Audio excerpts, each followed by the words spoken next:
Hey guys, what's going on? Blaine back for another Netflix review, and today I'm going to be talking about the Lost Lotteries.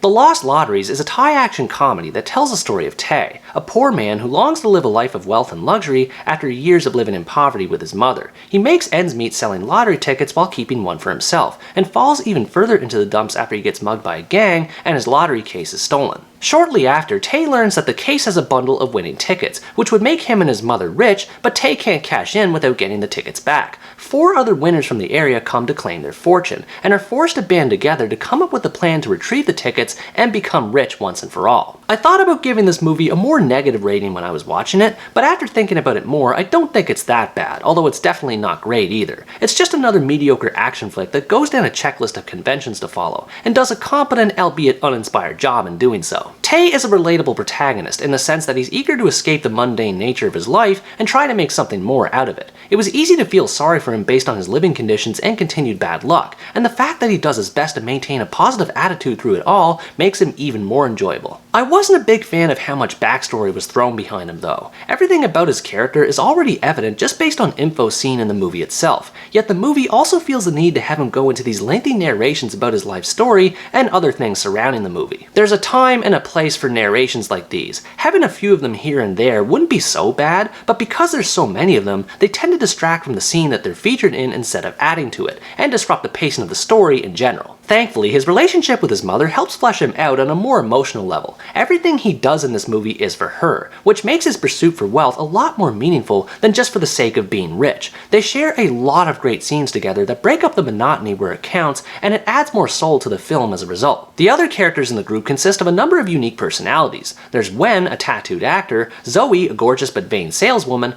Kung, a washed-up boxer, and Beat, who has a more mysterious persona that's gradually unveiled later on. And as with Tae, I found them to be a bit mixed as well. On one hand, it's great that everyone in the group is visually distinct and has a different backstory explaining their own motivations for wanting to pursue wealth. Some are self-centered, others are more wholesome, and some are a combination of both. Everyone has their own reasons for participating in the heist, which makes their actions more realistic, and it's exciting to see them pursue their goals as a result. On the other hand though, I felt that the chemistry of the group was rushed in execution. Everyone seems too eager to throw themselves in harm's way to get the money back, and their personalities are mostly played up for laughs.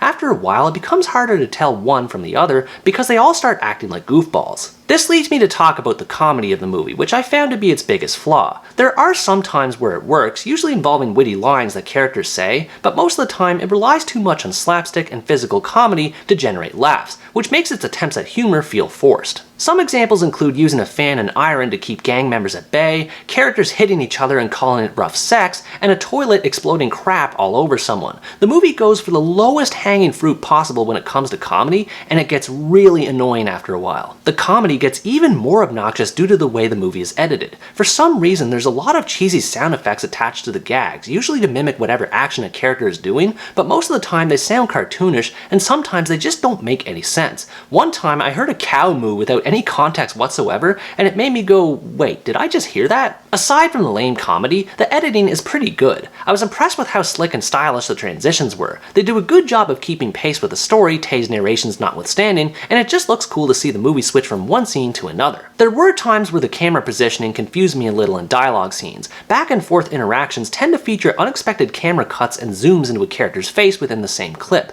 which I know is meant to emphasize what they're saying, but as with the narrations, they're not so much stylish as they're distracting. The rest of the cinematography is great though. I like how the movie uses subdued multicolor lighting throughout its scenes. It gives a fun yet gritty tone that's perfect for a more adult-oriented action comedy, even if the comedy itself isn't always the best. What ended up saving the movie for me is the way the characters carry out their heist plan. It's a blast to see everyone perform their role as Tae explains what they'll do, how they gather their intel, and how they work their way out of hairy situations when trying to get the tickets. Even though the group chases after a large sum of money, there's something to appreciate about it being surprisingly small in scale, compared to how a big budget action flick of this type would be in North America anyway. The entire heist takes place in one environment instead of being carried out in multiple, and there's little touches with the story that give just a bit more time for character development. Now that being said, it's still superficial, mindless entertainment, even with its message on wealth and how the rich get rich and the poor get poorer, and that money can't buy happiness. It doesn't really have anything new to say in that regard, but it does just enough to inject a bit more personality into an otherwise tired and worn out story.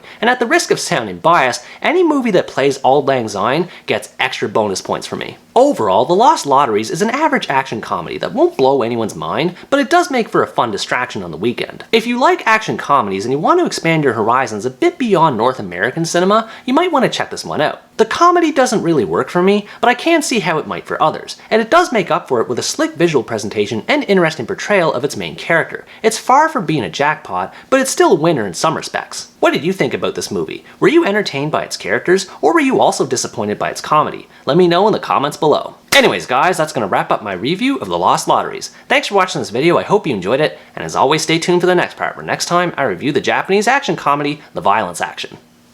Bye bye!